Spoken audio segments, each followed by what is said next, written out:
Hey everybody, this is my week 6 post for Daniel Cohen's For Argument's Sake TED Talk. Overall, I thought this video was okay. I agree with his kind of overarching theme about the majority of our arguments, kind of being this warlike metaphor where there's winners and losers, and there has to be glorious, glorious victory or terrible defeat or whatever he calls it.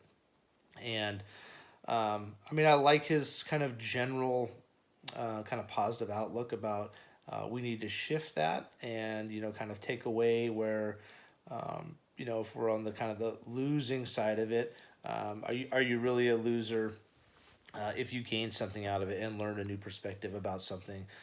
And I do like that. I think that's going to be very, I think it's going to be very difficult, especially in this very polarizing day and age.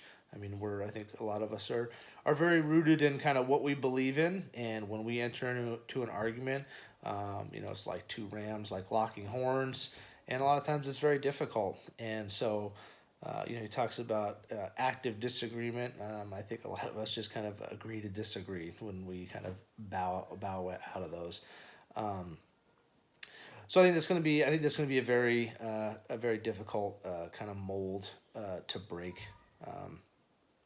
He goes on to talk about kind of negotiation and compromise and collaboration and things like that. I think those are kind of very similar. You enter into those things, you have an agenda, and there's another party that's going to enter in as well. They have an agenda, and the goal is to get as much as you can, as more than they can. And so if you walk away with that 49-51 or 40-60 or whatever, it's going to be very difficult to say, oh, well, I didn't quite get as much as I want, but I sure learned that they got more or whatever it may be. And so I think that's going to be very difficult to kind of have that kind of more positive mindset.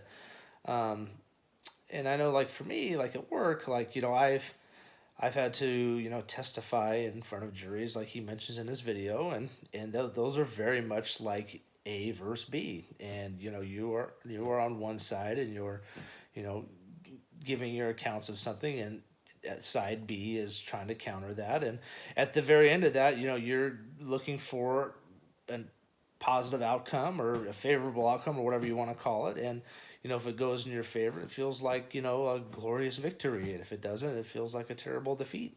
So it's difficult to kind of stay positive, I think, in some of those. And I think about like negotiations at work. We have contract negotiations every couple of years, and there's always vie for things, and there's got to be some compromise in there, but we don't always get what we want, and so it's it could be very frustrating at times, and to stay positive in those situations. So, like I said, I thought he had some very kind of positive things about it. One thing that really stood out to me that kind of really disappointed me is he kind of talks it up.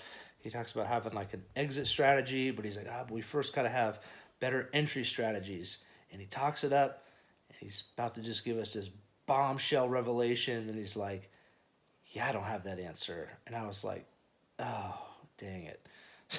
So I don't know if you guys felt that way, but I was like, not saying that he's got to like fix all of our arguments and things like that, but I really thought that he was going to drop some kind of drop some real knowledge there that maybe he had that was tried and true, that he had learned through his time of argument, or maybe from other peers and things like that. So I thought that was a little disappointing, because it was like climax, and it was like, no. So anyways, guys, look forward to seeing you guys' post. Hope everybody's having a good week. We'll see you in the next one.